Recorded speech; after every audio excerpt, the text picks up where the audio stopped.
माँ की आखिरी रोटी। गांव की वो छोटी सी झोपड़ी जहां मिट्टी की सौंधी खुशबू हर सांस में बसी थी, वहीं रहती थी गंगा अपनी 6 साल की बेटी मीरा के साथ। पति की मौत के बाद जिंदगी जैसे ठहर सी गई थी, लेकिन बेटी की मुस्कान में उसने अपनी पूरी दुनिया बसा ली थी। गंगा दिन भर दूसरों के खेतों में काम करती, पसीना बहाती, ताकि मीरा को भूखा न सोना पड़े। मगर कई बार मेहनत के बावजूद चूल्हा ठंडा ही रह जाता। ऐसी ही एक ठंडी रात थी वो, जब घर में बस एक ही रोटी बची थी। मीरा की आंखों में भूख की चिंगारी थी, मगर गंगा के हाथ कांप रहे थे। उसने रोटी उठाई, हल्के से घी लगाया और बेटी की ओर बढ़ा दी। माँ, तुम क्या खाओगी? मीरा ने मासूमियत से पूछा।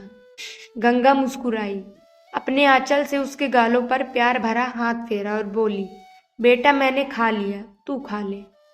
मीरा खुश होकर रोटी खाने लगी और गंगा बस उसे देखती रही, जैसे आंखों के रास्ते ही बेटी की भूख मिटा रही हो।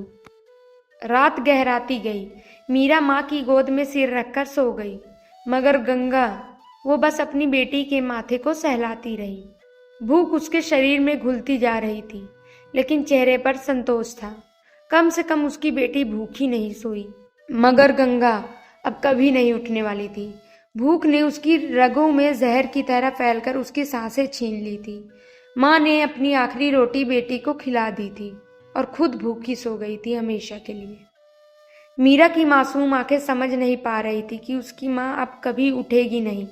उसने धीरे से माँ के ठंडे हाथों को थामा और बोली, माँ, मैं तुम्हारे लिए रोटी लाऊंगी, बस उठ जाओ ना।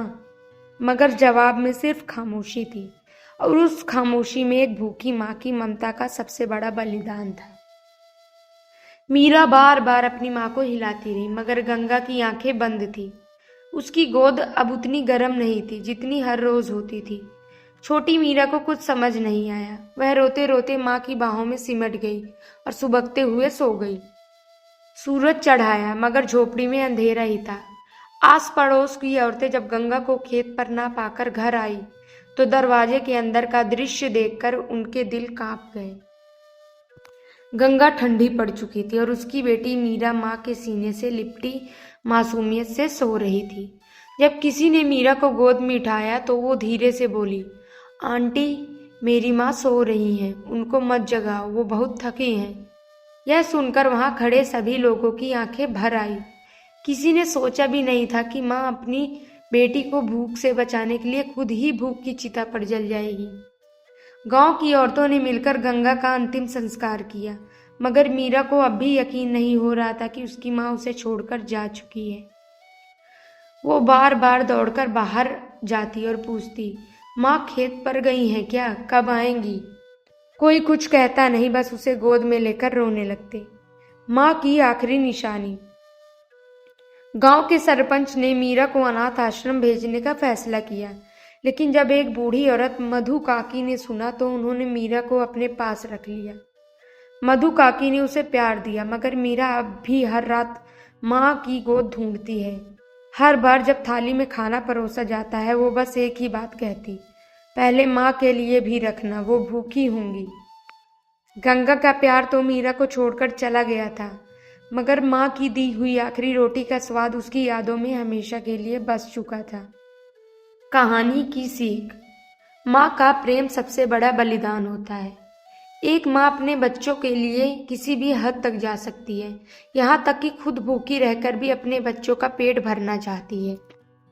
त्याग और ममता अमर होती है। गंगा ने आखिरी रोटी बेटी को खिलाकर साबित कर दिया कि माँ का प्यार निस्वार्थ और अनमोल होता है। गरीबी की मार सबसे निर्दयी होती है। यह कहानी हमें यह भी सिखाती है कि समाज में अभी भी ऐसे लोग हैं जो भूख और गरीबी से जूझ रहे हैं। हमें उनके लिए कुछ करने की जरूरत है। समाज की जिम्मेदारी। अगर आस पड़ोस के लोग पहले ही गंगा की हालत समझ पाते तो शायद वह जिंदा होती। हमें ज़रूरतमंदों की मदद करनी चाहिए, ताकि कोई भी माँ अपने बच्चे के लिए अपनी जान न गंवाए।